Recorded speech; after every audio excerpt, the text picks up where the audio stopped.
Hello, welcome to Learn It from a Layman. I'm Carl Christensen, joined again by the incorrigible Tim Cox.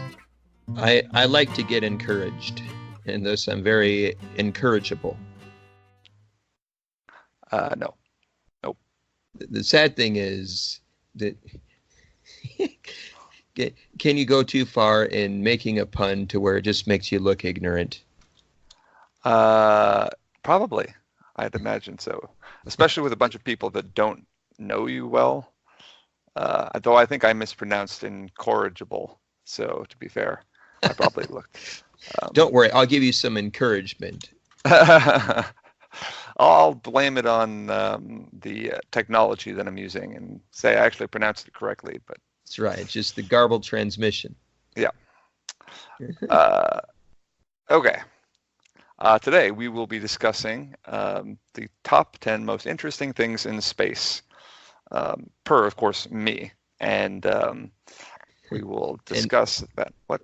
Well, Carl, let me just say I was real excited when you mentioned to me that astronomy was going to be our topic and space and that. And I just want to say at the beginning that I always, first thing I read in the newspaper is, my horoscope, and they always get it spot on. Lucky numbers and everything. So, well, good. I'm glad that astrology and astronomy for you are one and the same. Because wait, what? Because that is about the level of insight we'll have into these top 10 interesting space facts or whatever. In reality, though, we both took an astronomy course at the university level, so I'd say that makes us less of laymen, but to be truthful, that was all well over a decade ago.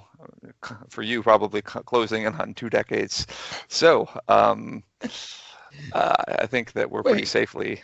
It was the same amount of time ago for both of us. Oh, what? No, it wasn't. We weren't in the same class. Wait, what? We weren't? No. Shows how much I remember. Okay, Pluto is not a planet. There, fact number 1. Fact number 2, the sun is a star. Fact number 3. Okay, stop. Space is big. What? I'll keep going. Fact number 4. All right, whatever. Jupiter is big.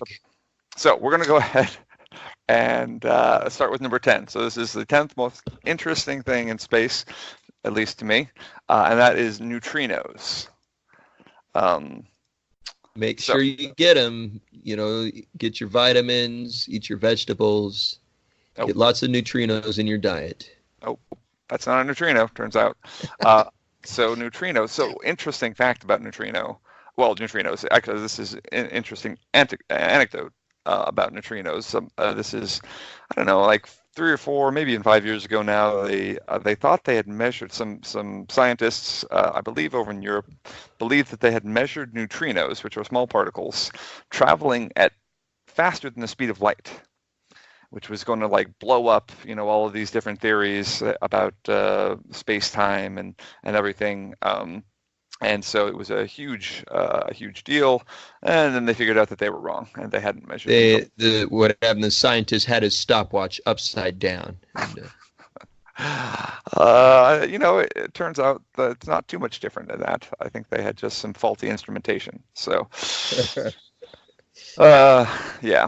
So fail there, but neutrinos in reality are in tiny, tiny little particles, virtually massless, that are produced inside of stars, and they are shot out, in supernovas, so that so we can measure those as supernovas hit, as neutrinos hit us. We can measure where supernovas happened or when they happened or those types of things. So they're tiny little things that get created in space and that are that can travel essentially the speed of light because they're massless. So pretty interesting little things that get created inside of stars. Now, just checking here, are these the things that they're so hard to measure that they have to put the measurement, do it deep within the Earth and have correct. Hypersensitive? Because most neutrinos just pass right through everything. Yeah, literally right now, neutrinos are probably passing through us. So, Ooh, yeah, I know it's hurting. It hurts gives to me think the about willies. it. But yeah, it says, so the thing I read said the detectors are being embedded underground beneath the sea or into a large chunk of ice. Um, Wow. so yeah, it's hard to measure, so give those scientists a bit of a break that thought that they had detected them moving faster than the speed of light, because it's pretty amazing that they can detect them at all. So Yeah. but yeah, neutrinos, pretty cool. All right, number 9, meteors. So this is the layman in me. There's really nothing all that cool about chunks of rock. I think you like meteors just because they sound more delicious than vegetables, you know. I want something meatier like steak or pork. Nope, nope, that's not true. Can you imagine a giant hunk of like beef hurtling through space? I can't actually. It'd be delicious. Kind of seared on the outside and anyway, okay, continue. Meteors. Yes, so that's just more the romantic in me, I guess. I like your meteor showers that come around every year. These are literally just chunks of space rock that hit our atmosphere and generally burn up. Every once in a while, they make it through and they cause serious problems, like mass extinctions and such. But Was it a exploding meteor over Siberia that it leveled a whole bunch of Siberian forest? They just went out there and like a nuclear bomb had gone off, kind of. yeah, it was that happened relatively recently. Yep. Um, it's crazy. Yeah, and that was even a relatively that was, I think I read that's smaller than certainly smaller than a football field. I think it's smaller than like 20 or 30 yards. We're talking a pretty small chunk of rock in the grand scheme of things, and it can cause that type of blast. So you can imagine if something sizable on the scale of quarters of a mile or a half a mile wide or whatever hit the Earth. That's when you're talking some type of serious long-term fallout. So Like when fallout, ah, fall in, oh, like that documentary Deep Impact. The I think you're making things up. You haven't seen Deep Impact? I have not. Oh, well, no, it's cool. It's basically like, what would happen if a giant, huge meteor, came, impacted the Earth, and so it lands in the Atlantic Ocean, like floods the eastern seaboard, and cause massive damage. And Morgan Freeman is a president, which is kind of cool. That does sound familiar now, actually. Yeah, and that's certainly a true, based on a true. No, it's not.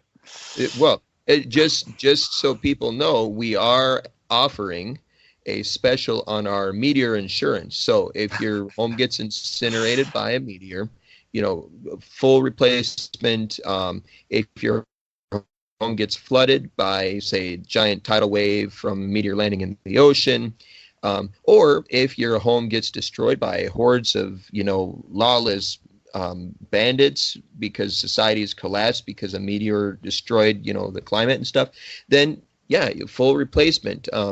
And we offer cheap rates. So get in while the getting's good.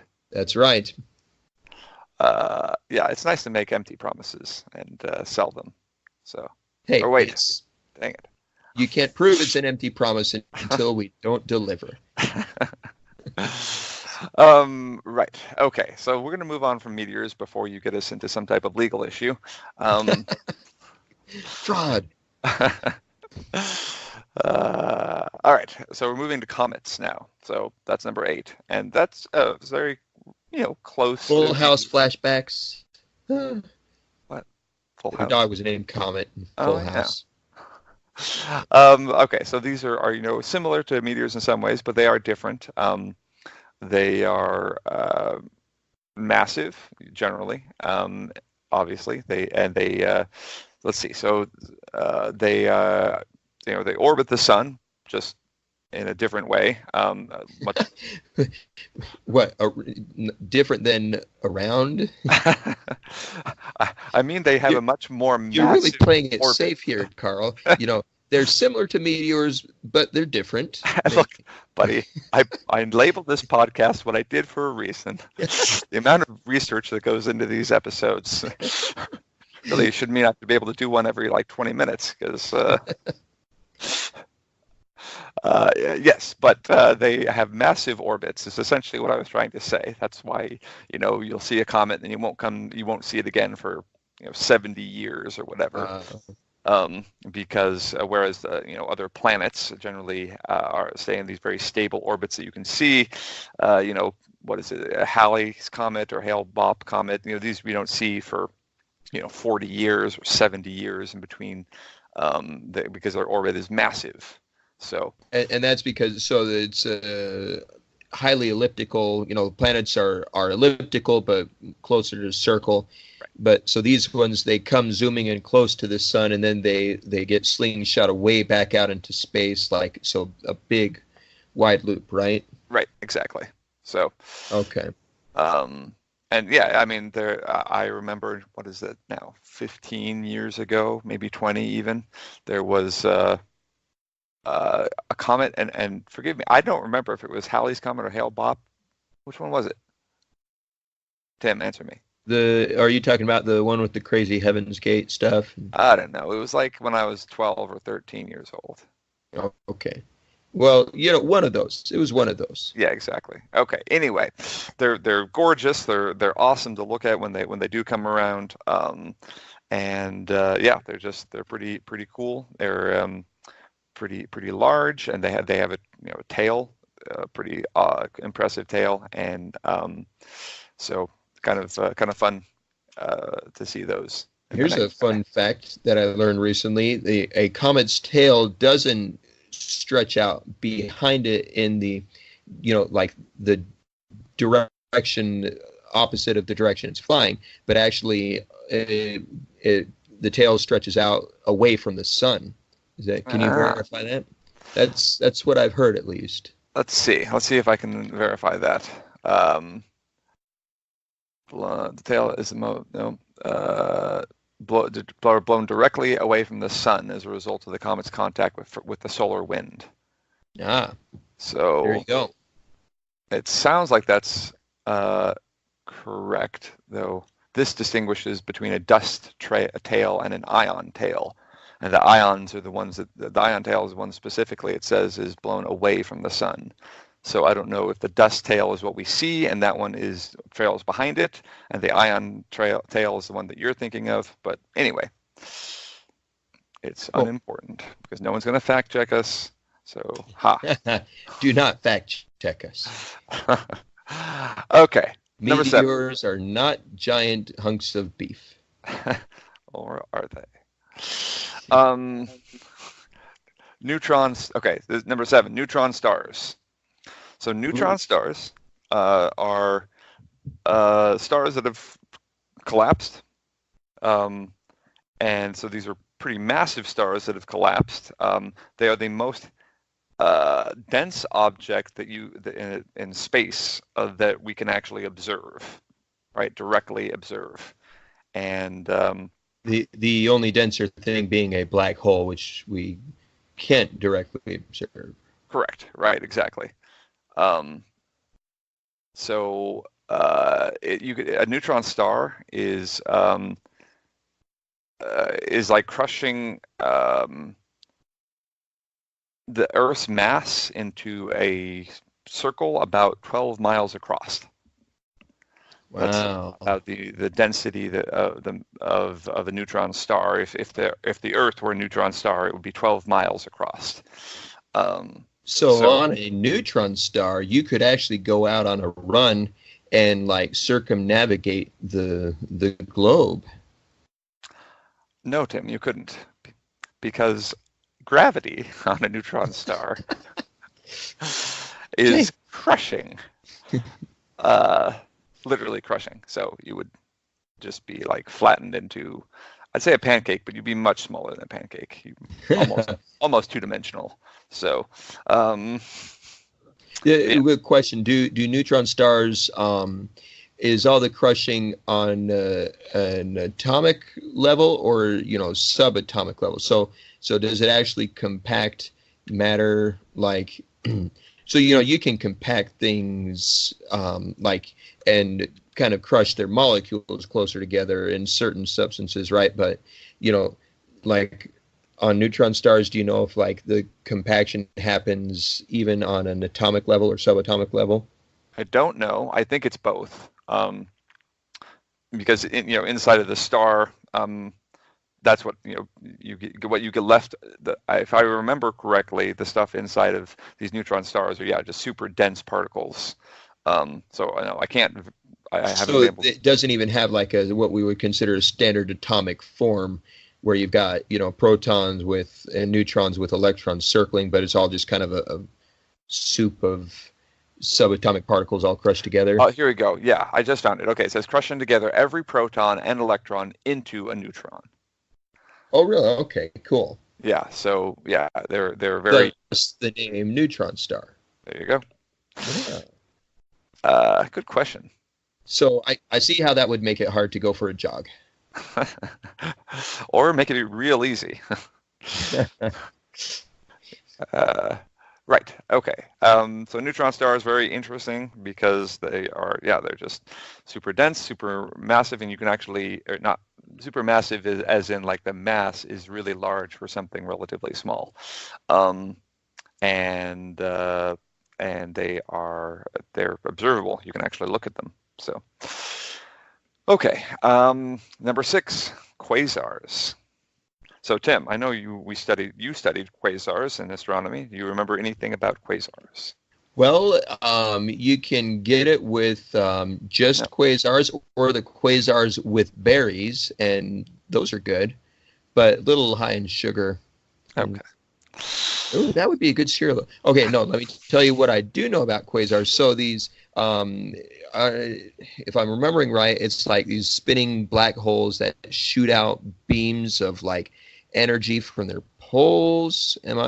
How close am I? Yeah, exactly. Well, they do. They emit energy and light out in two directions. Yep.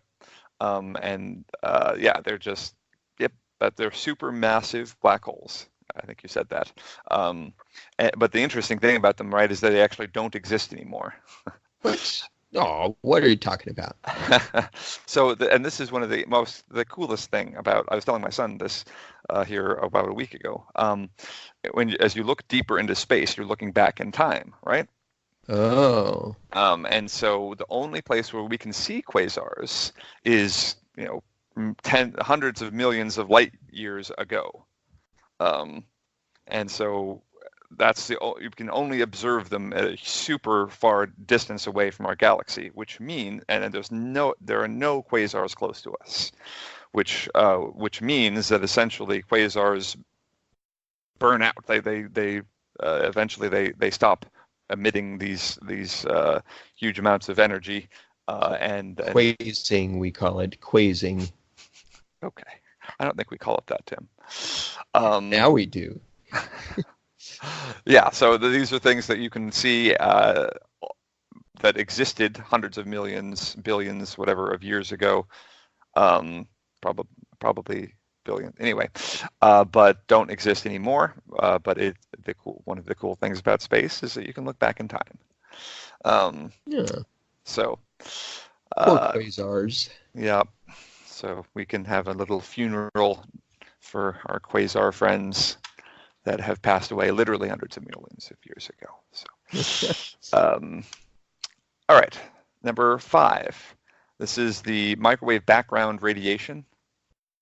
And this is a bit more, I guess, a cosmic microwave background. And this is one of the ways that they can tell, one of the best evidences they have of the Big Bang.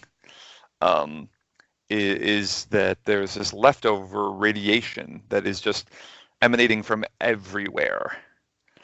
Literally, like space emanates this radio noise, this microwave noise, and we can measure it. And so it's it's really interesting, and it's literally what's predicted by the Big Bang. And so the fact that we can measure it, is a good evidence that that theory is correct, at least to a large extent.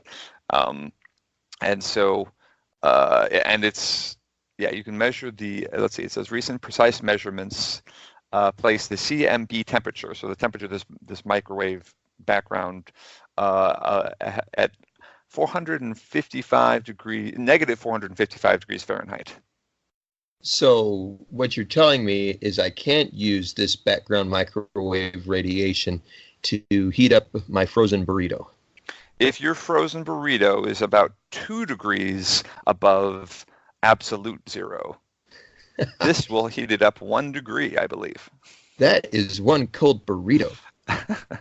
Yeah, I think from what I remember, I'm not reading this here. From what I remember with my class, what that is, negative 455 degrees Fahrenheit, equates to something like 3 degrees Kelvin, and zero is absolute zero Kelvin, right? So, so we're talking, essentially almost absolute zero, but they can measure this, and it's what's predicted by the Big Bang, and it's just cool. You can measure it, and you can see it everywhere. You see it, as in measure it. So, and for those of us who are unfamiliar with the Kelvin scale, that kind of cold is the kind of cold where putting on an extra layer ain't gonna help. Right, unless that extra layer is a black hole. Well, wrap your head around that one. Well, I'm trying. I can't observe you trying it, though. Can you? Okay, number 4. Hey, speaking of, if we ever form a band, let's call it Event Horizon. Remind me to not form a band. Or Cosmic Microwave Radiation, whatever, background radiation. Yep, let's not do that. Okay. There's so many good names in space. The tangent, actually not even tangent, completely unrelated. Band names, this seems to be like a thing that everyone does everywhere, right? Like, yeah. When did this become a thing? Like, coming up with band names? I think the Beatles, like before then it just used to be like, Skippy McGregor and, the saxophonists or whatever, or, Shirley Toodles' jazz band, and now it's like Shirley Toodles. Yeah, I love those good old swing tunes. But anyways, yeah, now it's like Heat Death Banana or something. Heat Death Banana. I haven't heard of that one, Tim. Is that one? Is that another one that you're going to start? You'll only have heard of it if you're really hipster, if you're on the indie scene. But they're big, Yeah. They're big in Roanoke. Okay. We're going to bring it back to space, if that's a thing.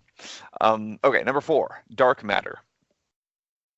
And so dark matter is interesting in that it is like, it's like a bunch of scientists trying to like wave their hands and like be like, I don't know, just something. There's something here.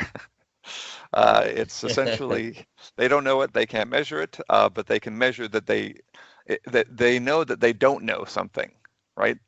And that's essentially what dark matter is. They can measure like gravity and the way the universe is expanding, and they can say there's a lot more mass here than we can see. And so they're saying that, there must be this thing called dark matter, and that's what's going to explain everything. And so they don't even know what this dark matter is. They don't know where to measure it, where to try to measure it, how it fits into the theories. And some scientists think that this dark matter isn't real. It's just a way of saying that we don't understand a lot of the universe yet. And so...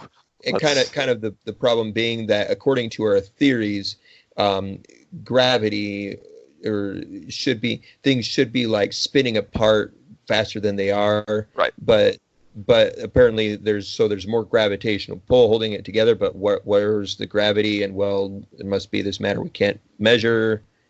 Is that kind of it? Yeah, that's generally the idea. Exactly. I think the idea is that long ago, according to the way that you predict the Big Bang went, things should have just blown apart, just like gone, based on the matter and mass that we can observe. That literally at the rate it was expanding, given just the matter that we can observe, that everything should have just gone. You ever feel like all these astronomers are just leading everyone on this giant snipe hunt?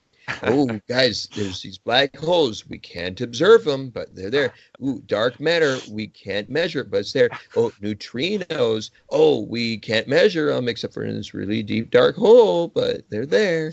Well, when they tell you to cover your face with toothpaste, and to go out and like clap at night to observe neutrinos, then you know that they really, that it's all a sham.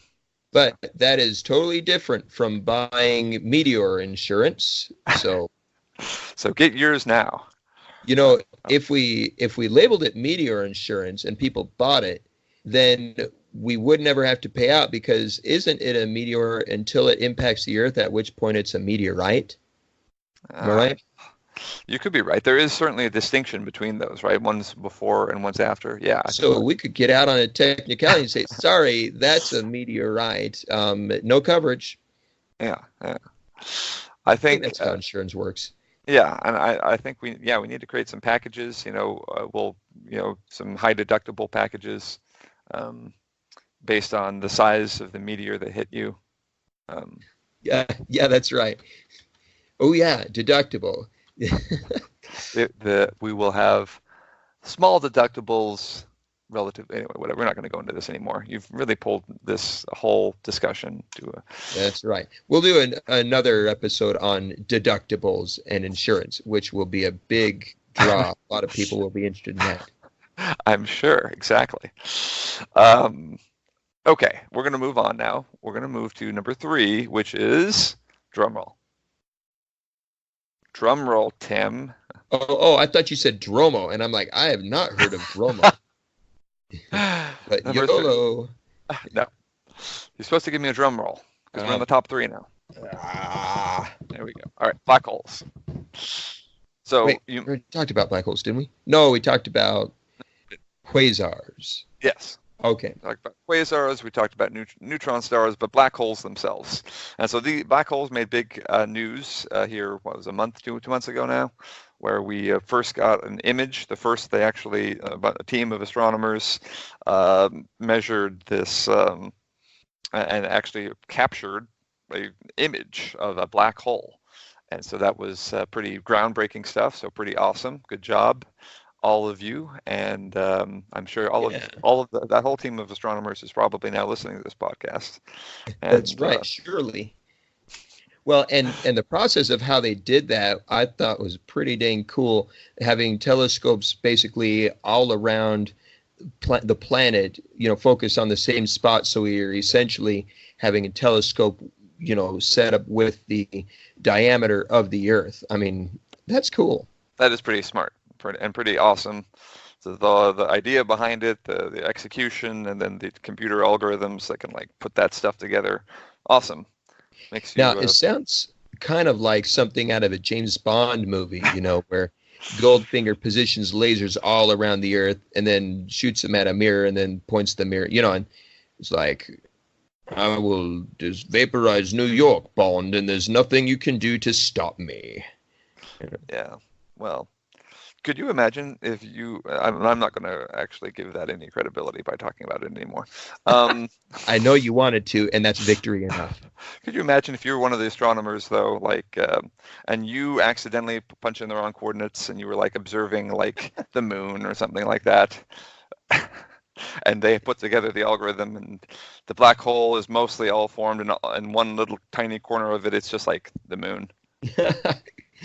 Or, just like a prank, you put your roommate's face in there and just throws everything off. Good stuff.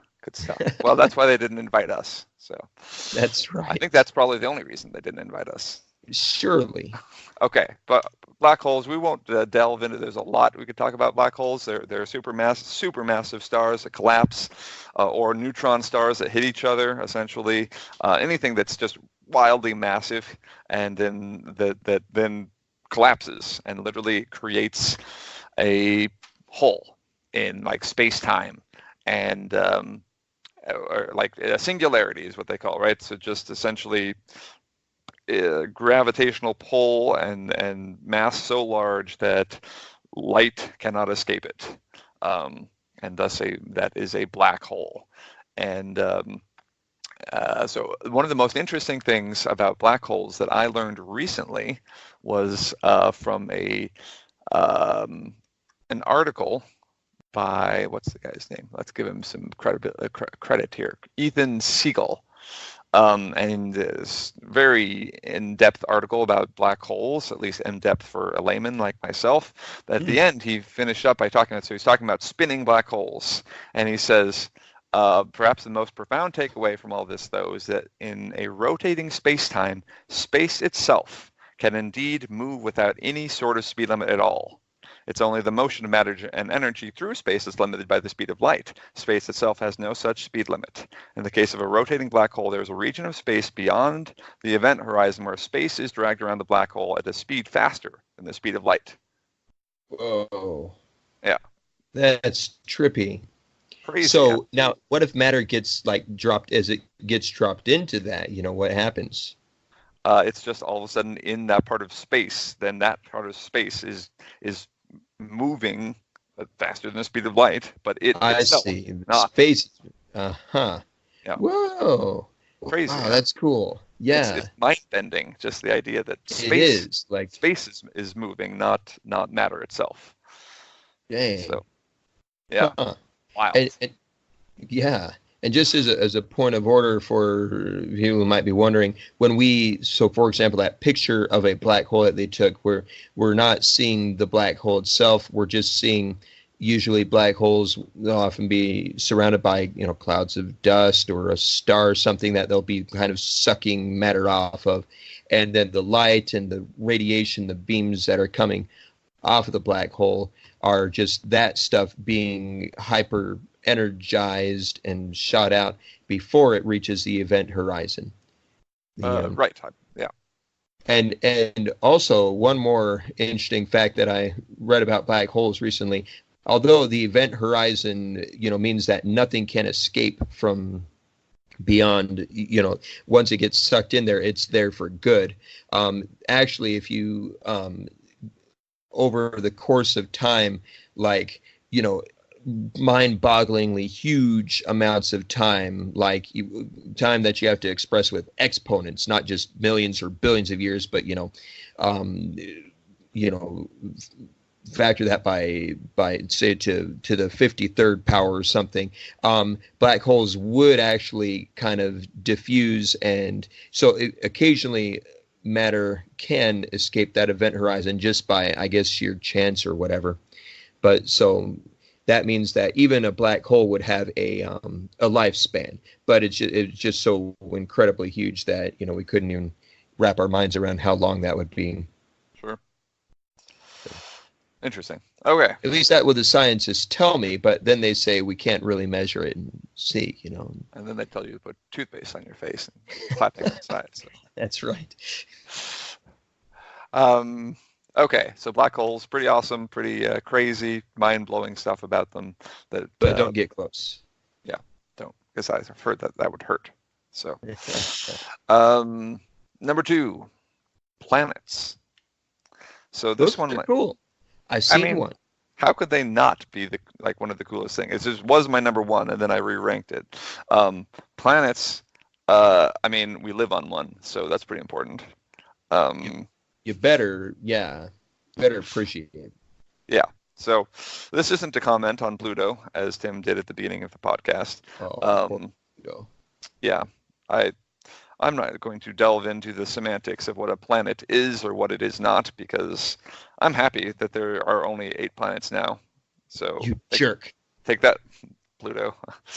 But it's all just semantics. These are all just large either chunks of rock like our planet, or gaseous planets spinning around the sun, or obviously we found lots of exoplanets in the last 10 to 15 years spinning around other stars out hundreds Young, or young. yeah, light years away. We found some relatively close, meaning I think we found one recently that was less than 10 light years away. And to put 10 light years into perspective, I think if we left right now, traveling as fast as we could, we can get there sometime in the next million years. So, But that's using surface streets and not the freeway, which totally changes things. right. So, um, but planets are awesome. That's the things that we actually can see. We know a lot about the planets, at least around our sun, and of course our own planet is pretty awesome. Liquid water, an atmosphere, life. So life's pretty cool. Yeah, and our I just lost the name for it. The magnetic shield. Yeah. The what do we call that? Well, we can call it whatever we want, can't we? Yeah, that's right. We're laymen.